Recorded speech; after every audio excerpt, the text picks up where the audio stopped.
kan Ilung okey lah, Ilung terima lah hanya pendapat kan seorang ahli setiap memiliki pendapat pasti punya dasar kan. Kalau sebelumnya kita nggak periksa. Jadi itu mungkin waktu Ilung kalian hasil bukunya atau segala macam sebab kan atasnya naskah masih panjang untuk diteliti kembali. Panjang. Kan dia dapat banyak harga wabu deki. Ya. Artinya begitulah tentang apa yang dihasilkan oleh orang Eropa. Saya pikir kita ajak periksa otak kita sekarang, kemudian juga periksa lagi kembali ada, karena sekarang sudah memungkinkan. Ternyata mereka tidak satu. Nah, ini ceritanya. Saat mereka tidak satu ini baru kita temukan langkah gunungannya itu narasi juga baru. Abian lo minta tu adanya dalam peta-peta militer, itulah juga ada satu bukti itulah yang menunjukkan bahwa memang dalam peta militer ya, itu bukan namanya gunungan, itu namanya taman. Belanda menghancurkan semua kawasan istana. Bagaimana kita bisa mengambil itu dari data militer Belanda? Data militer Belanda itu akurat. Gimana akurat? Jadi ada pegahan militer akurat. Sedangkan awak Belanda dipancung. Pak Suiten juga menulis, jadi nggak masalah dengan data Belanda. Pak Suiten itu menulis dengan bertemu dengan Sultan atau dia setelah menghancurkan? Enggak. Mereka orang masuk, dia menulis apa yang dia lihat dan mereka tidak punya keperluannya dengan seperti keperluan orientalis bukan. Jadi militer tidak punya keperluan orientalis. Nah, jadi mereka tidak memiliki kepentingan orientalis, tapi mereka menghancurkan seluruh kawasan istana. Betul. Itu dilakukan bukan oleh satu orang, ada banyak orang lagi. Jadi itu juga dugaan Leningrad bahwa ini ada semuanya. Tapi yang waktu mereka masuk, militer masuk dengan keperluan strategis. Dia masuk menyerang, akupit, dia untuk menguasai dan sebagainya, menghancurkan dengan dia ada perlawanan. Jadi tidak ada lebih banyak persoalan untuk buat konspirasi supaya orang berpikir. Jadi masalah budaya dia nggak masuk. Van Swieten dia tugasnya memang untuk menaklukkan keraton. Bagaimana menaklukkan keraton ini menjadi masalah untuk Van Swieten. Dan itu bukan satu militer yang tulis, bukan satu sumber. Banyak sekali sumber yang menulis tentang bagaimana penguasaan Darul Dunia ataupun keraton waktu itu, keraton Aceh. Itu menjadi misi terbatas Van Swieten untuk menjatuhkan keraton. Itu aja. Dah. Dalam buku pun ada begah, tidak ada taman buku pun ada begah yang waktu Belanda truk guna. Aceh. Dia baca.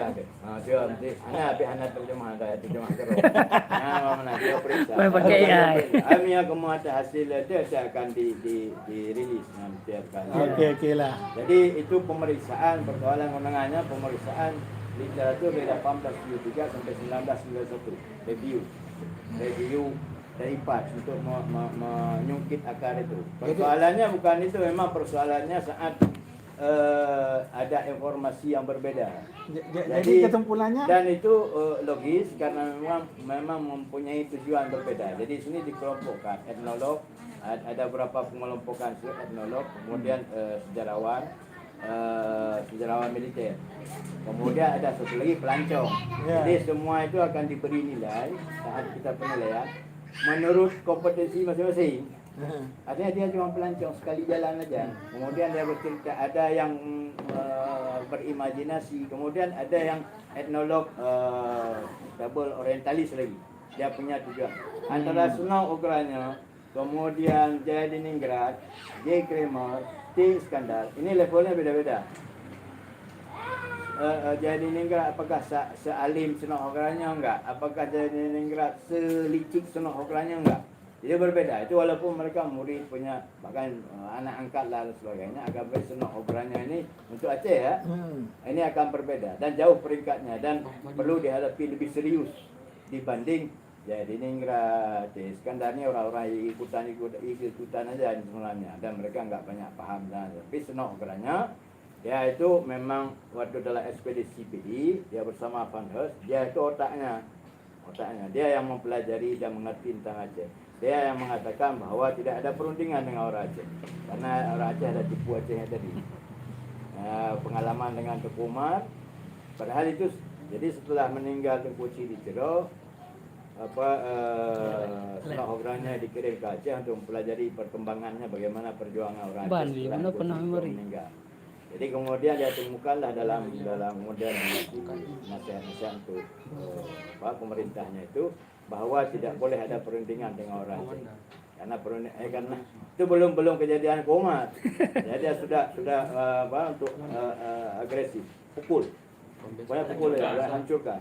Jadi nggak ada orang Aceh aja bicara jangan mau pukul. Jadi ini yang nggak mau oleh pemerintah India Belanda karena risikonya besar. Terus kemudian kejadian Teguh Umar. Setelah ditipu sama Teguh Umar, baru pemerintah sadar, kemudian Van Hees mengadopsi pemikiran Seno Ogranya, dan Seno Ogranya dikirim untuk menjadi memang penasihat perang. Maka waktu ekspedisi di PD, dia ikut, ada Seno Ogranya di situ. Dan itu memang, jadi PD itu harus dihancurkan, karena semuanya akan pergi ke PD. Panglima Poleng ke PD, semua PD. Jadi kubu perjuangan orang Aceh dan perjuangan orang Aceh itu tetap akan ada selama PD ada. Pukul PD habis. Nah itu, maka sampai ke Tangsi mereka itu sampai kemana? Sampai ke Umar, kemudian harus pindah ke pindah lagi ke pesisir barat sana, ke Melabu dan sebagainya. Artinya memang agresi besar-besaran mereka waktu itu. Nah inilah Senok Ogranya itulah Senok Ogranya dalam perannya dalam perang Aceh, dan dia memang untuk melumpuhkan Aceh. Jadi ini yang menulis lebih enak lagi. Menulis etnologi, menulis tentang orang Aceh itu lebih enak lagi dibanding dengan harus menyusun strategi memukul orang Aceh. Itu ceritanya. Nah, jadi ini suatu yang mudah, semua diusahakan oleh Senok Ogranya agar orang Aceh itu terbentuk seperti itu dan berdampak. Berapa tahun sudah kita merdeka, ini masih berdampak. Masih belum keluar daripada sindrom Ogranya, sindrom ini belum keluar, kita masih terjebak dalam pemikiran dia. Kalau istilah kami dia ekspansi pemikiran. Jadi ekspansi, inilah diejek sama orang mati. Diejek kalian itu memang bodoh. Kau sudah aku bilang hari itu memang pribumi ini memang bodoh. Jadi seperti Van Rosenberg bilang untuk orang Melayu ini bagian yang tidak akan diceritakan dalam istilah kita. Paling bodoh. Jadi ini orang-orang mati nakal itu yang masih mengejek Aceh ini yang kita harus pindah. Nah, gitu. Karena mereka memang memperlihatkan hal-hal yang negatif, yang tidak memunculkan percaya diri. Dan maksudnya memang untuk menjajah. Dan mereka waktu itu kan nggak berpikir bahwa akan ada perang dunia kedua yang akan mengubah peta dunia, tidak ada.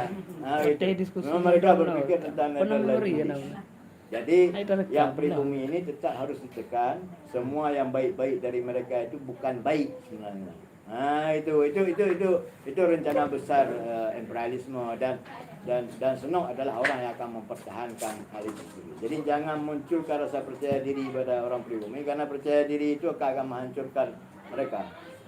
Ini bertukar abadi.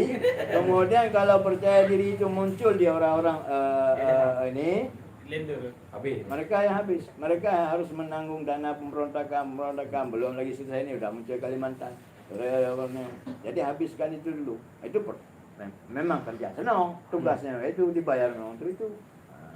Nah, dan maka lucu kalau sampai hari ini dari zaman digitalisasi dan digital elektronik ini, website internet, kita masih terjebak dalam itu Sindrom. Ini masalah, karena sekarang sudah ada peluang, nggak mesti menghabiskan biaya besar untuk pergi ke Leiden, untuk pergi ke Jerman dan Leipzig dan sebagainya. Dengan saya kira dengan kita, tapi kalau tahu orang, tapi nggak apa-apa juga, karena di sana sudah bangkit ide-ide dekolonialisasi itu, untuk tidak lagi berurusan dengan kolonial lah, untuk tidak terjebak dalam pemikiran statement kolonial. Nah, gitu. Itu mah persoalan sejarah. Tapi intinya kita harus memulai pencarian kita sendiri. Orang dulu bisa buat peta hidrografi, peta deskripsi dan sebagainya. Waktu Eropa dalam masa abad sejarahnya istilahnya mereka mencatat. Kita juga bisa. Artinya kalau kita ingin mengabaikan semua punya mereka juga bisa sebenarnya. Kita tulis saja sendiri sekarang. Kita Semelu, kita Pulau Bru, kita kemana ya Pak? Kita tulis sekarang masyarakat kita dan sebagainya, dan apa yang kita temukan. Etnografi role. Intinya, dan saya kira dengan itu kita akan bergerak untuk semua menulis, karena nggak mungkin seorang peneliti. Dulu kawan saya telepon, kita perlak. Nah itulah, orang perlak buat aja sendiri, orang singkil buat sendiri. Yang kita bilang ke Singkil kemana itu juga. Please, saya mana lah tahu orang datang. Orang datang sekali-sekali, itu penelitian Pelancong. 2 hari, 3 hari, mana lah tahu. Tulis sendiri. Artinya kita ingin berkenalan. Hanya Semua tulis ingin tentang melihat diri buaya rawa. Jadi kalau semua orang menulis tentang dirinya sendiri dan kita bisa membaca, kita akan mempersingkat waktu ini semua. Orang Padang jelajah hantam Padang, tulis tentang Padang. Yang kita share di internet, PD lebih gawat lagi. Nggak ada websitenya pula. Peta PD saya cari, nggak ada juga lagi. Coba jadi kalau ada. Peta PD bukan PD saya. Peta PD, website PD, kan? Website Kabupaten Bidi. Kabupaten PD. Bidi Cap. Yang ada ketemu petanya cuma peta ini, peta apa? Sebarang Pak Muling. Sketsa peta itu yang di buku PD dalam angka. Jadi hal yang seperti itu saya kira udah. Peta aja nggak ada. Nantinya kita memperkenalkan. Kalau enggak kita perkenalkan diri, gimana orang mau kenal mestinya kan? Paling tidak udah ada biaya untuk buat website pemerintah, buatlah lengkap, buat ini. Ini data-data BPS ya, Badan Statistik. Juga kadang data-data dari 2000 berapa. Orang tuh duduk di kedai kopi. Dan buat. itu angka aja, dalam angka, kabupaten dalam angka. Ini dalam angka. Jadi deskripsi tentang orangnya, tentang apa yang perlu dicari, budaya yang mungkin sudah punah dan sebagainya nggak ada.